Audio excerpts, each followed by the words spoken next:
16వ పాసురంలో ఆ ఆండాళ్ తల్లి ఆ నందగోపుడు కొలువై ఉన్న ఆలయాన్ని ఈ విధంగా పొగుడుతోంది.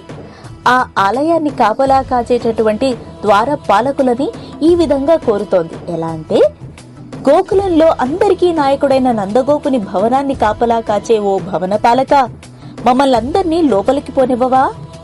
జెండాలతోనూ తోరణాలతోనూ శోభించుచున్న ఆ ద్వారాన్ని కాపాడు ద్వారపాలక, మణులచే సుందరమైన తలుపుల గడియని తెరువు.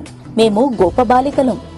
మాకు మాయావి మణివర్ణము గలవాడు ఆ కృష్ణ పరమాత్మ వినసొంపుగా ధ్వని చేసే పిల్లన గ్రోవి అనే వాద్యమునిచ్చదనని నిన్ననే మాకు మాటిచ్చున్నాడు తెలుసా? మేమేమో వేరే ప్రయోజనాలేమీ ఆశించడం లేదు.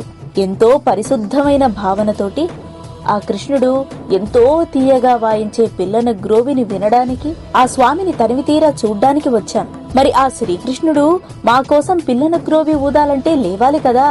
అందుకే ఆ కృష్ణ పరమాత్మనే నిద్రలేపటానికి మేము వచ్చాం అనంటోంది ఆండాళ్ తల్లి. అలాగే ద్వారపాలకుణ్ణి ఈ విధంగా కోరుతోంది. ఓ స్వామి, నువ్వు ముందుగానే కాదు, కుదరదు, తలుపులు తెరవడం ససేమీరా కుదరదు అని అనద్దు.